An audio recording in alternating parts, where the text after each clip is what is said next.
Buenas tardes. En primer lugar, les voy a comentar un poco cuál es la dinámica que hemos pensado para conversar sobre la relación entre estas nociones que son cerebro, sexo, género e investigación.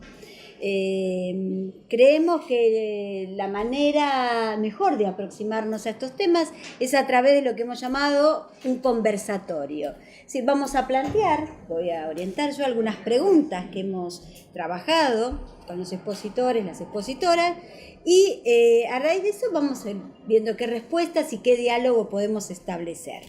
En principio, entonces, me gustaría hacer una aclaración. Y es la siguiente, porque creo que esta es una posición de todos los que integramos esta mesa, de todas las que integramos esta mesa. Y es la idea de que la ciencia, y ni tampoco la tecnología, mucho menos, es neutral. La idea de que la producción de conocimiento puede ser neutral y objetiva es una idea engañosa. Porque en realidad lo que sucede es que hay un pensamiento o una forma de producción que es hegemónica y que se hace pasar por universal y objetiva y neutral. Por eso creemos justamente que el campo de la ciencia y de la producción de conocimiento es un campo de disputa por ideas, por sentidos y por significados. Y esta mesa va a dar disputa por esas ideas, por esos significados. Sobre todo va a dar disputa respecto de ciertos pensamientos que parecen como congelados a los que se propone interpelar.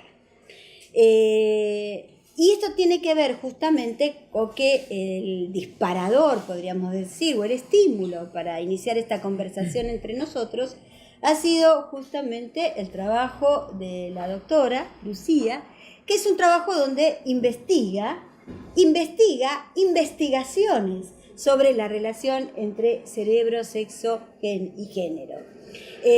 Y justamente los resultados de esas investigaciones son puestos en discusión por su investigación y queremos un poco traer esa discusión y actualizarla en esta mesa.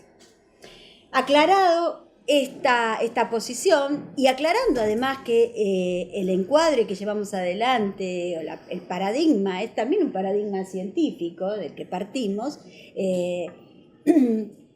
empezamos por hacer alguna pregunta que parece en principio elemental, pero que como vamos a ver tiene mucha significación y distintas posibilidades de interpretación. La pregunta que les hago a los participantes y que ellos van a ir contestando es ¿qué relación hay entre sexo y género? ¿Y por qué se da esa relación? ¿Y cómo podemos pensar esa relación? ¿Y qué posibilidades de interpretación abre esa relación? Es decir, ¿de qué hablamos cuando hablamos de hetero, homo, cis, trans? Es decir, todos esos términos que se han puesto tan de moda y que a veces usamos sin saber qué quiere decir. Entonces, ahora nos van a poder explicar.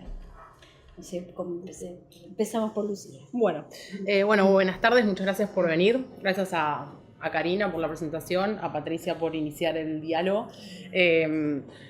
Está bueno contarles un poco el tema del trabajo y por eso vamos a empezar a contestar a responder qué son estos conceptos que parecen básicos, pero quizás hay tanto auge en los discursos y hay mucha divulgación y por ahí se tergiversan un poco los sentidos y hay solapamientos que son erróneos a veces. Entonces, en el marco del discurso médico, lo que se entiende por sexo es la constitución biológica de cada persona, es decir, nuestra composición genética hormonal. Ese sería el concepto de sexo que se maneja cuando decimos sexo. Cuando decimos género, nos referimos a una construcción social que está fundada sobre los sexos. Y digo que está fundada sobre los sexos porque actualmente solo se vuelven inteligibles dos géneros, el masculino y el femenino. Es decir, que hay una base biológica que sería el sexo, que también está, digamos, vuelta inteligible en términos dicotómicos, solo hombre y mujer. Entonces, sobre esta base de sexo se construye el género. La cuestión es qué relación hay entre el sexo y el género, como decía Patricia. Bueno, evidentemente, si solo hay 2 géneros y no hay más de 2, 3, 5 o 1.000.000 de géneros, es porque están arraigados en este concepto de sexo. Y esta relación, desde el discurso médico, tiene que ver con una relación causal, es decir, que se interpreta que el género es una consecuencia inherente del sexo. Entonces, lo que ocurre en general en la investigación biomédica, cuando se exploran diferencias biológicas entre los sexos, es utilizar de manera intercambiable los conceptos de sexo y de género. Este es un problema porque se invisibiliza la influencia o el impacto de nuestras prácticas sociales en nuestra salud, porque se interpreta que género es sinónimo de sexo. De hecho, el Instituto Nacional de Salud norteamericano hizo un curso online alertando a los y las profesionales de la salud de esta situación y expresando la relevancia de distinguir en términos biomédicos estos conceptos para indagar cómo afectan nuestras prácticas sociales a nuestra expresión biológica, es decir, a lo que llamamos enfermedades, por ejemplo, que no siempre tienen una explicación biológica. A veces lo biológico ni contribuye a cierta expresión de una enfermedad, sino que tiene que ver con estilos de vida que están asociados al género y ligados al género. Esa es la principal diferencia. Y es lo que visibilizó el feminismo a partir de los años 70, ¿no? Esta construcción social en torno a los estereotipos que se llaman de género. Cómo está estereotipada la conducta femenina y masculina sobre la base de los sexos. Marcelo, ¿algo para agregar? Sí, creo que cada uno de nosotros va a tener, obviamente, respuestas que no van a ser exactamente las mismas para estas preguntas, pero eso depende fundamentalmente de cuál es nuestro origen disciplinar.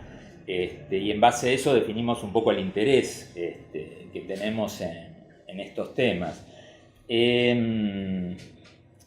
A mí el trabajo de Lucía me ha generado muchas preguntas y muchas inquietudes que previamente no había tenido, ¿sí? O no me las había preguntado demasiado,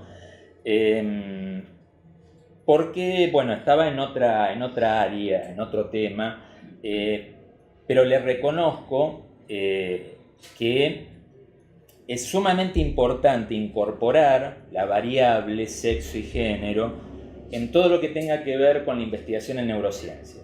Es decir, acá tenemos un punto en común entre los dos trabajos que hemos realizado, y es que los dos tenemos un interés en comprender ciertas cuestiones que pasan a nivel cerebral. Para comprender esas cuestiones que pasan a nivel cerebral, uno puede posicionarse desde distintos lugares. Uno se puede posicionar, por ejemplo, desde las enfermedades que comprometen el funcionamiento cerebral, y a partir de la patología intentar comprender la normalidad.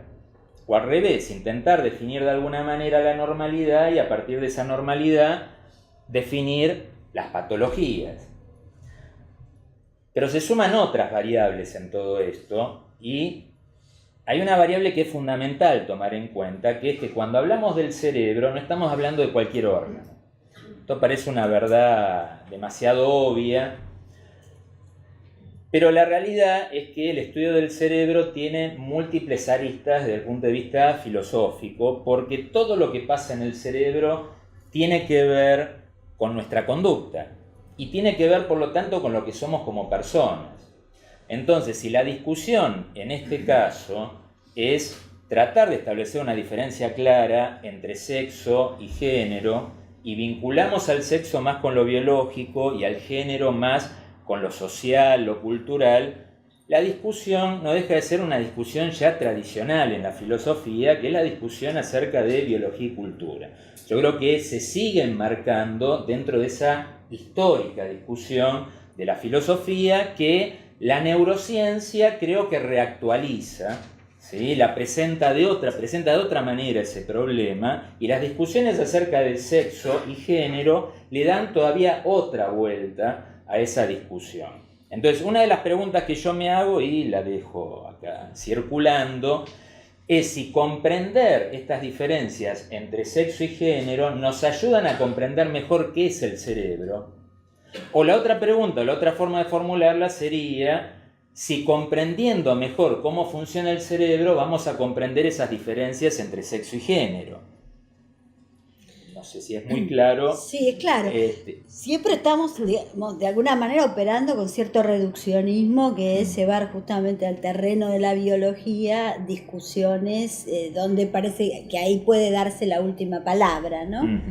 Porque parecería que en materia de discusión en términos de cultura puede haber diversidad de opiniones. En cambio, la ciencia, una ciencia como la biología, nos daría la respuesta certera. Y creo que en el caso, bueno, de Inés... Yo que trabajo más en claro, la investigación en términos de salud principalmente sí, en todo lo que son infecciones de transmisión sexual, la verdad es que la importancia de dividir entre sexo y género es bastante importante cuando hablamos de vulnerabilidades. Por ejemplo, no es lo mismo una vulnerabilidad biológica en relación al sexo que tiene una mujer cisgénero, una persona no trans, que un hombre cisgénero. Ya les voy a meter un término más que es lo que usamos y a veces es más fácil para no tener que aclarar todo el tiempo una persona no trans. Una persona, claro, donde su sexo y su género coinciden. Cuando estamos hablando de alguien que no se identifica, o sea, no considera que su género sea el mismo que le asignaron al nacer en función de su sexo asignado, vamos a decirlo, biológico, porque la verdad es que a todos nos asignan un sexo, pero en función de los genitales que puede ver un médico al momento de nacer, o sea, es el momento, miran así, y según los genitales externos que se observan, van a decir es un hombre o una mujer.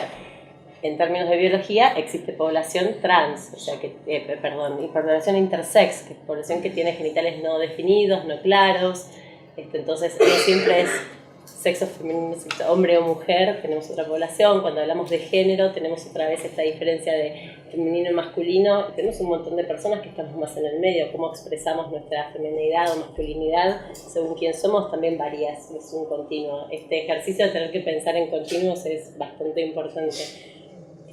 Y lo que nos pasa a nosotros cuando estamos trabajando en términos, por ejemplo, de cuál es la vulnerabilidad de una persona para infectarse con VIH si no se cuidase, la verdad es que no es lo mismo hablar de una persona, de un hombre o una mujer cisgénero, y tampoco es lo mismo hablar de un hombre o una mujer trans. Porque, por ejemplo, un hombre trans tiene vagina, que sería su vulnerabilidad social quizás no es tanta porque es un hombre, pero su vulnerabilidad física sí lo es quizás porque tiene una vagina, y si la utiliza, entonces nuevamente su vulnerabilidad es otra. Lo que pasa con la misma que con una mujer, pero cuando hablamos en términos de su género o esto de ser una persona trans, ya lo pone en otra situación de vulnerabilidad, porque posiblemente nunca recibió una educación apropiada de cómo debe cuidarse, cuáles sus riesgos, y queda por fuera de un montón de términos. Entonces, la verdad es que la división entre sexo y género para nosotros es fundamental. En términos de VIH, por ejemplo, nuestra preocupación siempre es con la población específica de mujeres trans, o sea, alguien que el sexo asignado al nacer fue de un hombre, su identidad es de una mujer, entonces es una mujer trans. ¿Sí? Esto es importante por ahí aclarar que respetamos la identidad de las personas y tenemos una ley que indica que esto tiene que ser así. Entonces podríamos decir, bueno, en el caso de si nacieron hombres y sus genitales son masculinos, entonces deberían tener una vulnerabilidad física similar al de un hombre cisgénero. Sin embargo, no es la misma, porque socialmente su género, digamos, ya transgredir las normas ya pone a la persona en un nivel de vulnerabilidad mucho mayor. No solamente digo transgredir las normas porque es como el término más a utilizar, pero no solamente eso, sino que además en su rol de mujer, con su feminidad y demás, también ya está más vulnerable socialmente. Entonces tenemos grupos diferentes.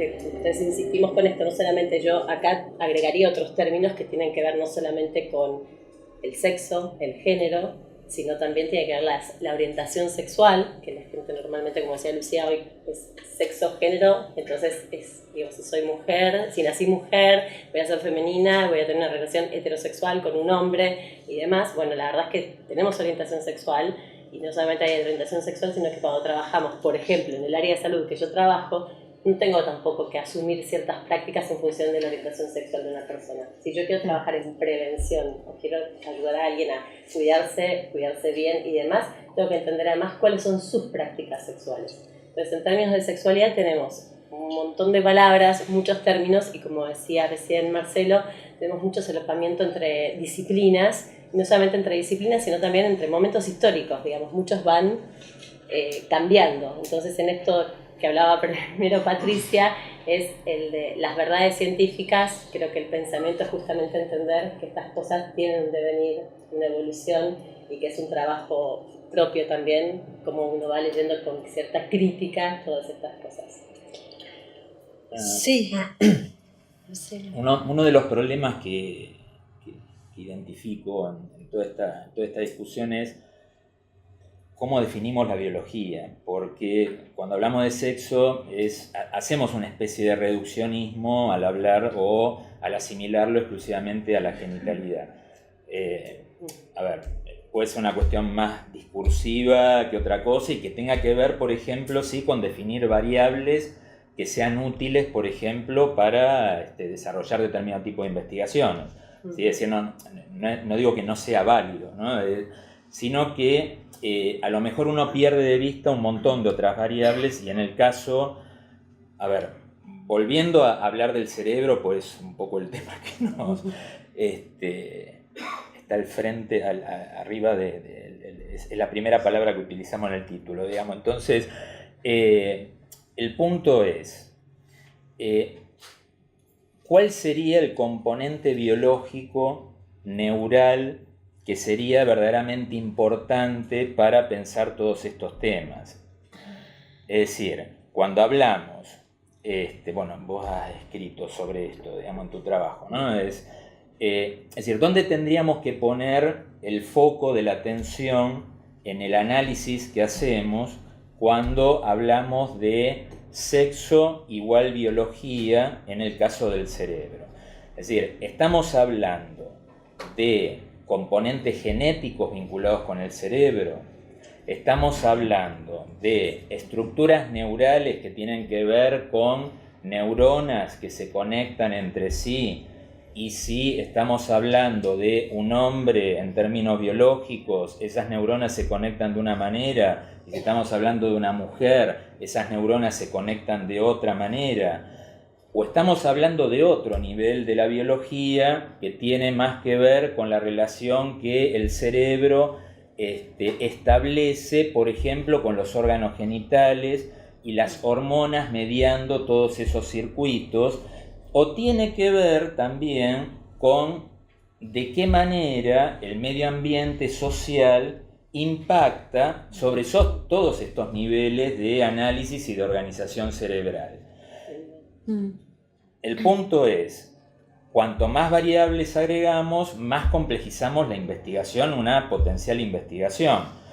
El punto es, si uno empieza a revisar los trabajos en los cuales se intenta vincular desarrollo neural, funcionamiento del cerebro con el sexo, lo que en general se nota es un reduccionismo al momento de elegir las variables y un reduccionismo al momento de definir todas, es decir, simplificar la complejidad.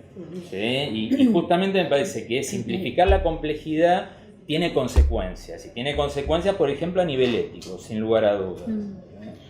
Y retomando entonces, lo que tenemos hasta ahora es que este tema implica una gran complejidad y tiene como niveles distintos de análisis y líneas diferentes que convergen. Pero hay justamente lo que es interesante es ver cómo la ciencia también en sus expresiones lleva adelante un reduccionismo de esas dificultades, de esas complejidades y demás, y existen hoy investigaciones que hablan justamente de dos cerebros, que eso en parte algo lo que resulta tan llamativo en la investigación que hace Lucía. Sí, ¿no? Sí. Un cerebro masculino y un cerebro femenino. Es decir, que parecería que la neurobiología ha logrado reducir o por lo menos sortear todas esas complejidades y vuelve a ese pensamiento dicotómico que tiene por detrás la idea de lo sano, lo enfermo, lo normal, lo anormal y demás. Entonces, esto es un tema interesante. ¿Hay dos cerebros? Sí, bueno, justamente donde versan todas estas cuestiones que estamos charlando, tiene que ver con este presupuesto, ¿no? Que en primera instancia está bueno aclarar lo que es una dicotomía. O sea, como sostiene Diana Mafia, una referente feminista de Argentina y América Latina, la dicotomía tiene dos características fundamentales. La primera es que es excluyente, en este caso se es hombre o mujer, y la segunda es que es exhaustiva, no existen nada más que esas dos categorías, ¿no? Entonces, dentro de esta lógica dicotómica es donde se inscriben los cuerpos. Hoy nos leemos de manera dicotómica. De hecho, lo intersex es entre sexos, ¿entre cuáles? Entre los únicos dos inteligibles. Porque suponemos que hay una legitimidad biológica que respalda este hecho. Legitimidad biológica me refiero en el sentido genital, genético y hormonal, ¿no? Entonces, el punto es ver de dónde proviene esta dicotomía. Si en realidad estamos ante una verdad eterna que existe por fuera de nosotras y nosotros, o es una interpretación que tiene que ver con una producción de conocimiento científico en un contexto histórico específico. Y que claramente estamos ante la segunda situación. La dicotomía se puede situar en relación con la lectura de los cuerpos, tiene un origen o se desarrolla de alguna manera en un contexto preindustrial. Si bien anteriormente hay una lectura jerárquica de los cuerpos, esto que decía Inés, ¿no? Que hablaba de la vulnerabilidad del género femenino, es porque tenemos una lectura de los cuerpos que está jerarquizada. Hay una lectura que tiene que ver con una visión androcéntrica del mundo, esto es, hecha desde la imagen del hombre, no cualquier hombre, el hombre blanco, el hombre cis, el hombre heterosexual, el hombre occidental, propietario. Desde esta mirada hay un régimen sexual que es jerárquico, y que se va a instalar como dicotómico a partir de este momento preindustrial, con un objetivo que va a ser la división sexual del trabajo. Entonces los roles se van a tener que polarizar. Se desarrolla un sistema de valores, como decía Patricia, objetividad por un lado, subjetividad por otro, neutralidad, valor, razón, emoción. Todo este sistema de valores se desarrolla y se va a proyectar en los cuerpos. En los cuerpos que van a estar generizados de manera polarizada. Y hay un discurso científico acerca de la diferencia sexual que va a legitimar todo el tiempo este régimen sexual.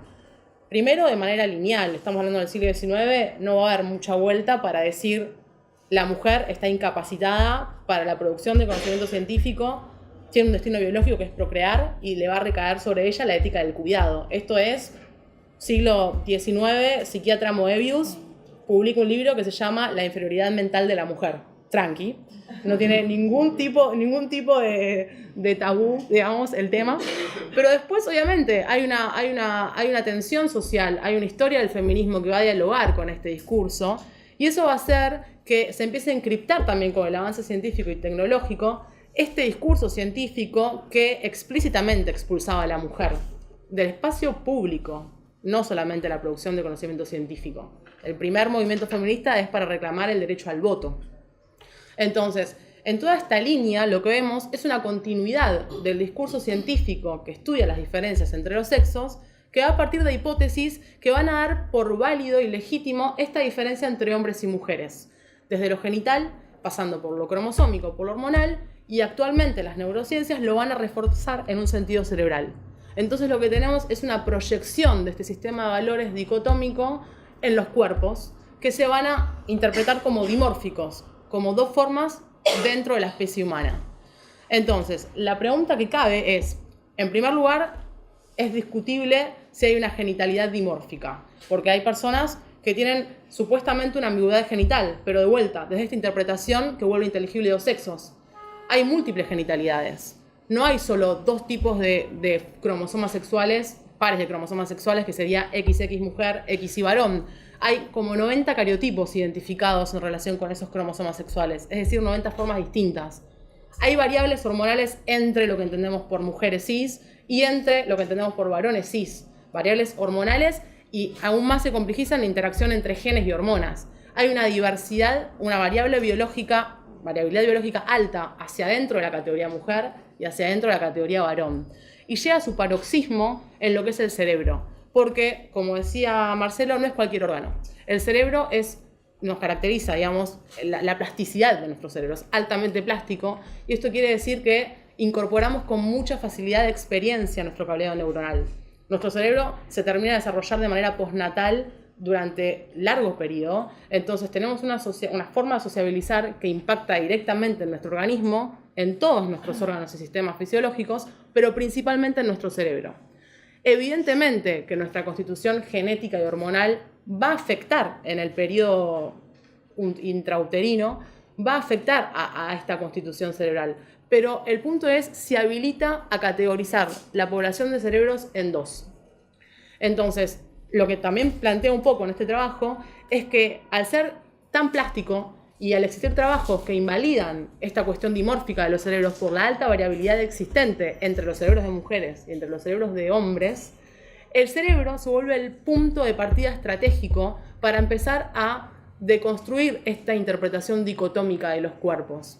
En el cerebro tal es así que los trabajos que hoy invalidan esta clasificación dimórfica plantean la necesidad de nuevos criterios de agrupación cerebral en la biomedicina, porque a partir de agrupaciones hombre y mujer para estudiar las diferencias cerebrales puede dar falsos positivos. ¿Qué quiere decir esto? Que se interpreta por ahí que si se da diferencias, si existen diferencias en ese estudio en particular entre hombres y mujeres, puede ser una cuestión del azar, de la composición de cerebros que en ese momento formaban parte de la muestra. Pero es tan arbitraria la división hombres y mujeres como es agrupar los cerebros de acuerdo al signo zodiacal. Esto es una línea de trabajos que sigue esto, ¿no? Yo estoy interpretando estos trabajos con un criterio que viene desde un marco conceptual feminista y que analiza y sitúa históricamente esta lectura de los sexos. Entonces, que es el interés de hacer una aproximación crítica a lo que parece Total. una verdad revelada. Total. Y yo creo que Marcelo sobre esto debe tener algo para decir también, porque bueno, Sí. su especialización en neurobiología. Sí, hay una cuestión que es llamativa y que tiene que ver con el establecimiento de jerarquías, ¿sí? Cómo se utiliza la biología como excusa para establecer esas jerarquías. Y en base a eso, preguntarnos si es posible abordar la biología sin establecer algún tipo de valoración acerca de las cosas, ¿no? Es decir, a ver, con esto qué quiero decir. El tema sobre el que estamos discutiendo tiene un impacto muy importante a nivel de la salud, ¿sí? Es decir, podemos incorporar este tema de discusión en el ámbito de los temas de discusión de la salud. ¿Podríamos evitar meternos en el tema salud al hablar de sexo y género? Es difícil porque acá también hay un pensamiento dicotómico en términos de, sobre todo cuando hablamos del cuerpo, en términos de normal y patológico, que es sumamente difícil eludir. Yo creo que es imposible. Yo creo que es imposible. El punto es, estas jerarquías que se establecen son previas a la caracterización de la biología. Es decir, hay algo desde el punto de vista social que orienta de alguna manera donde el investigador pone el ojo, pone su mente y diseña una investigación. Es decir, ¿por qué el investigador piensa que lo que está investigando es más o menos importante que otra cosa? ¿Sí? Y en base a eso, hay una historia de las descripciones del cuerpo y cómo se interpreta el cuerpo. Es decir, en los primeros estudios médicos acerca del cuerpo se consideraba el cuerpo en su totalidad, pero esa realidad, con el desarrollo de la biología en tanto disciplina científica, se fue modificando. Y hoy ya hemos pasado del cuerpo en su totalidad a los estudios moleculares, que ya no sabemos esas moléculas a qué personas pertenecen, ¿sí? Es decir, los estudios biológicos han ganado en un anonimato enorme, pero a pesar de esto, a pesar de esta supuesta objetividad, ¿sí? Porque cuanto más pequeño es lo que estudiamos, más anónimo parece ser eso que estudiamos, y en realidad, por más que pequeño que sea, no deja de pertenecer a una persona. El problema es que hemos dejado aquellos que ejercemos alguna disciplina que tenga algún rasgo de cientificidad, por momentos, ese conocimiento y la aplicación de ese conocimiento tiende a cierta forma de deshumanización. Y esa deshumanización tiene que ver con una supuesta objetividad del conocimiento biológico, en este caso neurobiológico. Entonces, el punto es, Lucía hace una diferenciación en el sentido de es necesario incorporar la variable sexo y la variable género en los estudios científicos. ¿Por qué? Bueno, porque efectivamente puede haber diferencias desde el punto de vista biológico entre un grupo y el otro. De hecho, a ver, mi principal interés ronda alrededor de los llamados trastornos del neurodesarrollo. Autismo, trastorno disatencional con hiperactividad y una serie más de trastornos en el desarrollo infantil.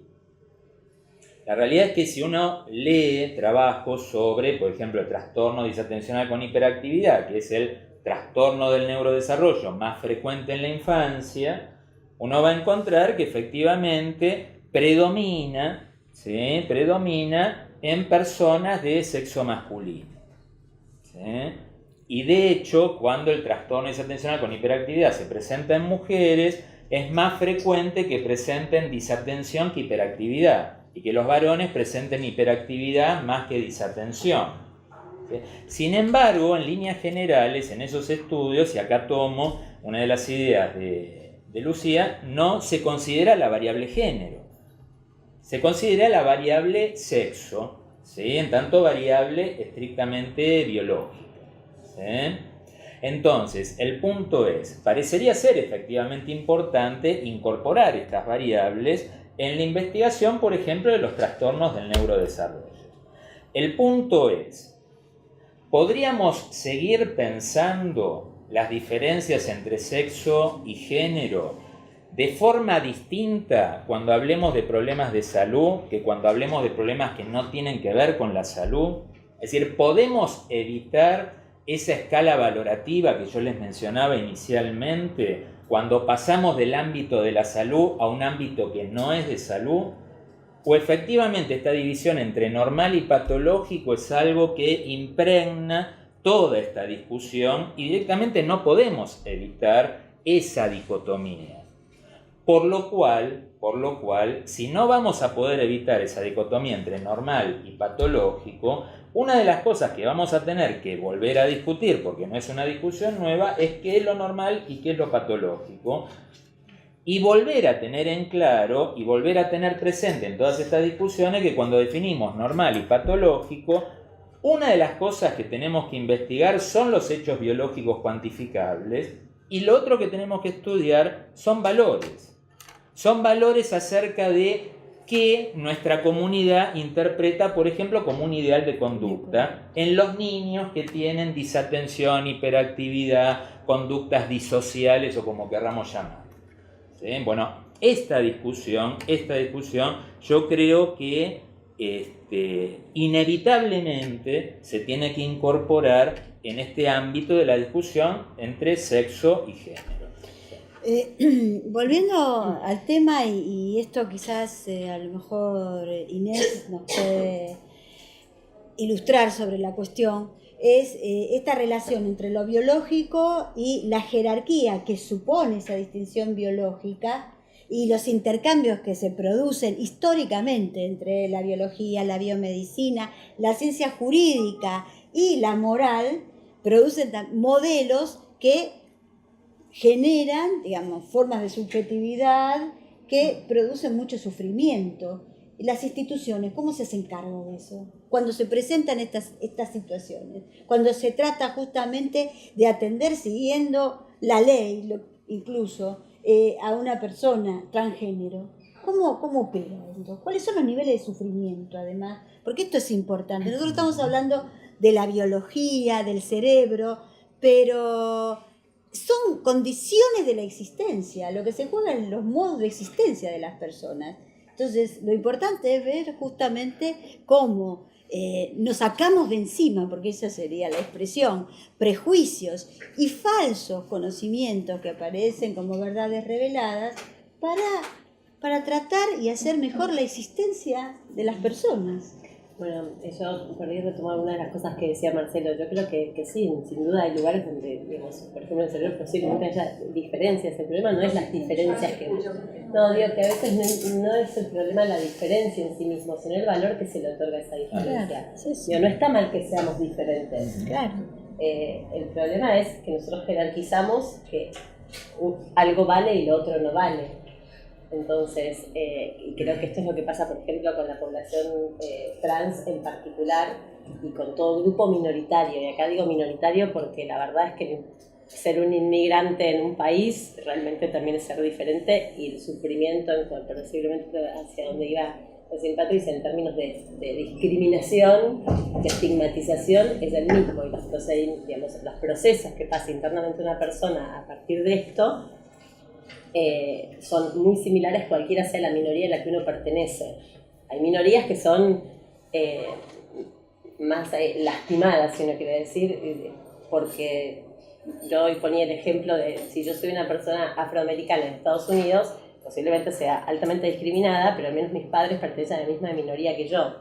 Con todo lo que es el mundo de diversidad sexual, el problema que tenemos es que soy un grupo minoritario, no aceptado por el otro, y lo primero que me preguntan los padres es qué hice mal para que mi hijo tenga este problema, mi hijo o mi hija. Entonces, acá volvemos al tema del cerebro. Siempre la pregunta es, ¿y cuál es la etiología? ¿Es biológico? Yo cuando hoy hablaba de biología y hablé sobre las genitalidades, porque en términos de infección por HIV estamos hablando de enfermedades de transmisión sexual, con lo cual estoy con la genitalidad.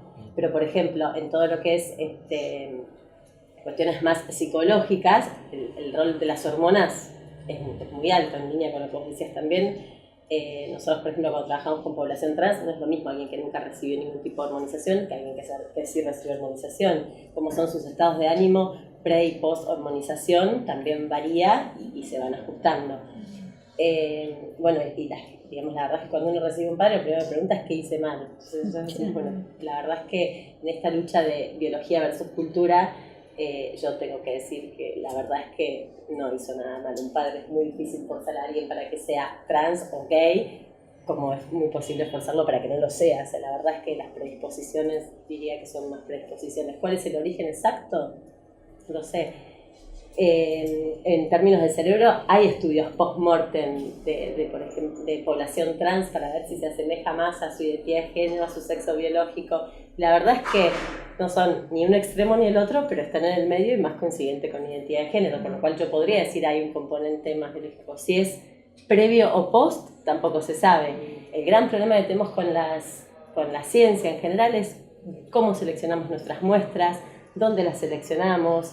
Están estos estudios, pero no es claro si habían recibido hormonización o no habían recibido hormonización, desde qué edad, digamos, hay muchas variables a tener en cuenta. Entonces, hormonización.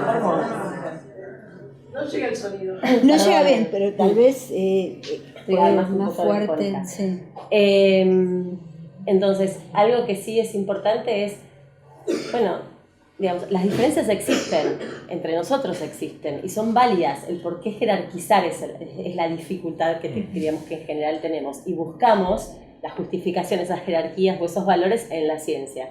Yo pongo el ejemplo con diversidad sexual, con el tema de las personas que escriben con la mano izquierda. ¿Cuántos de ustedes son zurdos aquí? La minoría. Entonces, al debate de Marcelo. ¿Es normal escribir con la mano izquierda? Y bueno, podríamos decir que la mayoría no escribe con la mano izquierda. Hay dos cerebros. ¿Eso es patológico? Claro. Bueno, ese es otro tema. Ahora pregunto, Sí. si yo trato de forzarte para que escribas con tu mano derecha, o si alguien trató de forzarte, ¿lograbas cambiarlo? El que forzaron se viene escribiendo con la derecha. Sí. Ajustaste. Es lo único que hago con la derecha. O sea, la cultura te exigió tratar de hacerlo. ¿Seguís definiéndote como una persona zurda? Ok, hay algo más interno. Ahora, ¿alguien sabe cuál es el origen de por qué alguien escribe con la mano izquierda y otro con el derecho? ¿Hay un impacto dominante, hay un impacto en el cerebro de haber tenido esa conducta?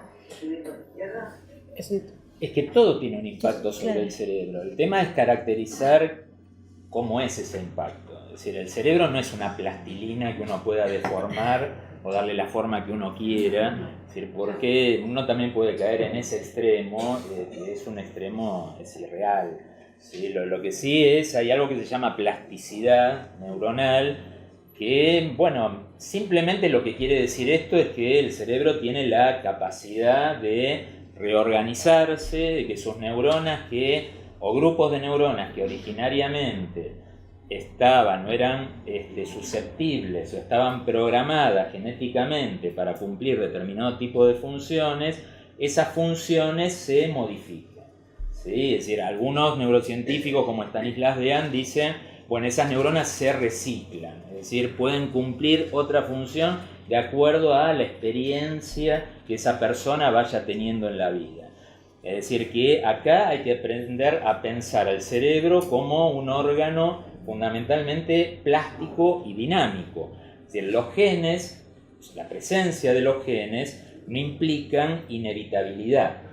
Es decir, salvo obviamente enfermedades que se llaman enfermedades monogénicas, las cuales la influencia de los genes cumple un rol y una importancia muy fuerte en cuanto a la manifestación final, pero no es la realidad de la mayor parte de las enfermedades, por ejemplo, vinculadas con la conducta.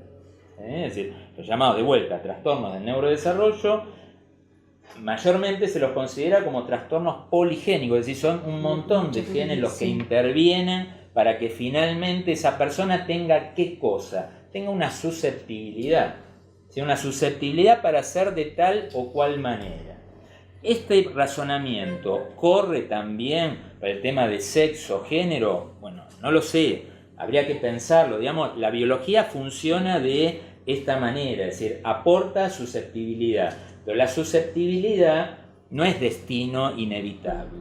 ¿Sí? Y hay mucha justificación desde el punto de vista biológico y no vale la pena meternos ahora en eso. Ahora, también es cierto que el contexto social en el cual una persona vive, se desarrolla, eso también tiene un impacto directo sobre la organización neural. Es decir, el cerebro justamente es plástico porque acepta esos desafíos y tiene respuestas para dar frente a esos desafíos y dar respuestas distintas dependiendo del contexto en el cual esa persona se desarrolla y viva. Perdón, ¿puedo hacer como esto de colación? Como dos por ahí intervenciones o aportes. El primero es que efectivamente el cerebro no viene ni determinado ni es una tabula rasa, es decir, no es tan blanco, pero cuando se exploran las investigaciones que abordan las diferencias sexuales, cuánto viene determinado y cuánto es susceptible de construirse se vuelve bastante arbitrario, dependiendo del presupuesto y de las hipótesis de las que parten estas investigaciones.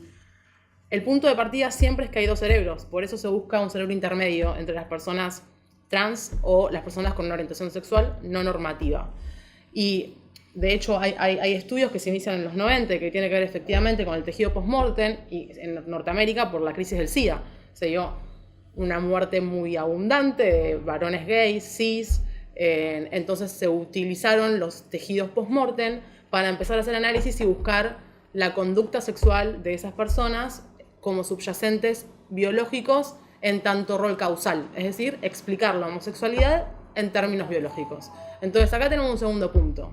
La primera discusión es si hay dos cerebros o no hay dos cerebros. Y evidentemente hay resultados contradictorios en la literatura científica que intenta respaldar estas diferencias. Existen trabajos que invalidan hablar de un dimorfismo sexual cerebral y aclaro que no hay trabajos que invaliden estos trabajos. Eso es muy importante de resaltar. Eso es en primera instancia. Y en segunda instancia es, ¿qué nos va a decir el cerebro? Porque efectivamente podemos hablar de ser zurda o derecha, y por ahí podemos hasta incluso pensar en que hay algo directamente ligado con el cuerpo ahí, que podemos pensar que, bueno, puede tener un subyacente biológico o no.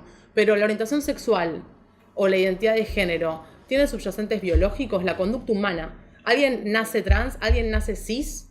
¿Alguien nace heterosexual? ¿Alguien nace homosexual? ¿O estamos hablando de prácticas sociales que son normativas y que nos adaptamos y construimos nuestro cuerpo sobre la base de esos estereotipos normativos? me parece bien que empecemos como A diferenciar. a desnaturalizar qué no, o lo que hablabas antes del reduccionismo, qué nos Sí. puede explicar o qué podemos encontrar como subyacentes causales en el cerebro, porque otra cosa es que haya una correlación, que no implica causalidad, porque las prácticas obviamente son hábitos que se aprenden, aprendizaje y memoria, y que se incorporan a la calidad neuronal. Entonces, si hay un correlato entre, por ejemplo, una conducta de género o que las personas identificadas como homosexuales tengan en relación con alguna estructura cerebral, que repito, en la literatura científica no existen resultados unívocos, son contradictorios, no hay pruebas de eso. De hecho, se hace una extrapolación de especie de roedores a humanos y humanas, polémica, y es discutible también. Claro, muy discutible. Pero incluso si hay una correlación, puede ser el resultado de nuestras prácticas. ¿Cómo repercute en un sistema heteronormativo prácticas no heteronormativas? ¿Y cómo repercute en un sistema cisexistas prácticas que no lo son? Entonces, tenemos que empezar también a cuestionar estos correlatos. Exacto, Claro. por eso, parte de estos estudios, de hecho, en todo lo que tiene que ver con diversidad sexual, la pregunta fue ¿para qué los queremos usar? ¿Para qué queremos identificar una causa? Si yo no necesito identificar una causa, si hay algo que no considere cambiar. Por eso volví al tema de cuando dije de la mano izquierda. ¿Alguien sabe cuál es la causa? ¿Para qué la necesito? De hecho, si no voy a pensar que esto es un error y necesito modificarlo, ¿se entiende? Lo que sí necesitamos modificar son las otras cosas, son dónde ponemos los valores, dónde ponemos las jerarquías, donde atribuimos derechos a una persona y de mínima, buen trato, reconocimiento del otro. Digo, ¿cuál es la valoración? ¿Dónde lo ponemos? Necesitamos que tener un correlato biológico para dar un respeto y un reconocimiento a la otra persona. Sí, el problema me parece que hay dos cuestiones que estamos viendo, que en principio podríamos ir intentando algún tipo, no de conclusión, pero sino de algo en común. La primera cuestión parecería ser es que la biología o la ciencia biológica, las ciencias neurobiológicas pueden describir ciertos hechos, hacer una descripción de esos hechos. Esas descripciones podemos entender que no son neutrales, porque eso que se ve y que se describe, también se ve y se describe de acuerdo a las categorías, los valores y demás que maneja ese investigador y la comunidad a la que ese investigador o esa investigadora pertenece para esa descripción. Y que después esas descripciones cobran significación y sentido cuando estructuran el orden sociopolítico, el orden social, y distribuyen jerarquías, valores y demás en base a la relación entre lo normal y lo patológico, que es una distinción que implica una concepción moral, porque eso también hay que decirlo. Sí, no es que normal y patológico quedarían encerradas dentro de una relación puramente científica en términos de neutralidad, sino que están impregnadas de una significación moral. Ese es el problema, y la relación con la alteridad. Exacto, bueno. Sí. Yo creo, ¿no? que Vamos a abrir, mira, vamos a terminar y vamos a abrir justamente estos intercambios, porque seguramente que todos tenemos mucho para decir, porque es un tema muy inquietante y los interlocutores también. Yo tan solo quería decir algo con respecto, perdón que hable tanto de la población trans, pero la verdad es que es mi área de estudio, entonces donde tengo más ejemplos y donde realmente se cruza esto del sexo y el género constantemente. Pero bueno, yo coincido con algunas cosas, que es que en ciencia nosotros necesitamos usar categorías y que la parte crítica está en qué lectura hacemos de esas categorías. Pero bueno, yo necesito definir a las personas. Es imposible estudiar miles de personas si no utilizo ciertos criterios. El objetivo es por otro lado. Pero después también entender que los instrumentos que usamos en ciencias muchas veces tienen una tendencia, tienen un marco teórico, tienen vienen desde algún abordaje. Incluso qué interpretación damos también depende del momento histórico. Hay, por ejemplo, en psicología hay un instrumento de medición que se llama el MPI, que estudia, cuestiones de personalidad, ¿sí? Entonces, en los 80, ese instrumento utilizado, una persona trans dibujaba todas las cosas, iba todo perfecto hasta que tenía que dibujar a su persona, dibújese a sí mismo. Entonces, si yo era una mujer trans, dibujaba una mujer, porque tenía que dibujarme a mí misma. Entonces, eso era suficiente para decir que había un problema de personalidad, porque que nació hombre y se dibujó mujer. Hoy, ese mismo instrumento, con el mismo resultado, o sea, si una mujer trans dibuja una mujer trans, no es un criterio de diagnóstico, porque se dibujó acorde a su identidad de género. Entonces es el mismo instrumento, el mismo resultado y una lectura diferente.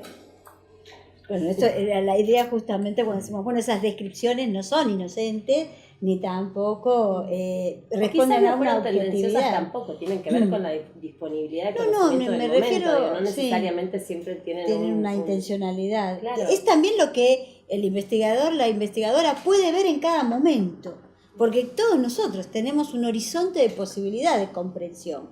Y justamente me parece que la intención nuestra aquí es ampliar ese horizonte de comprensión, ¿no?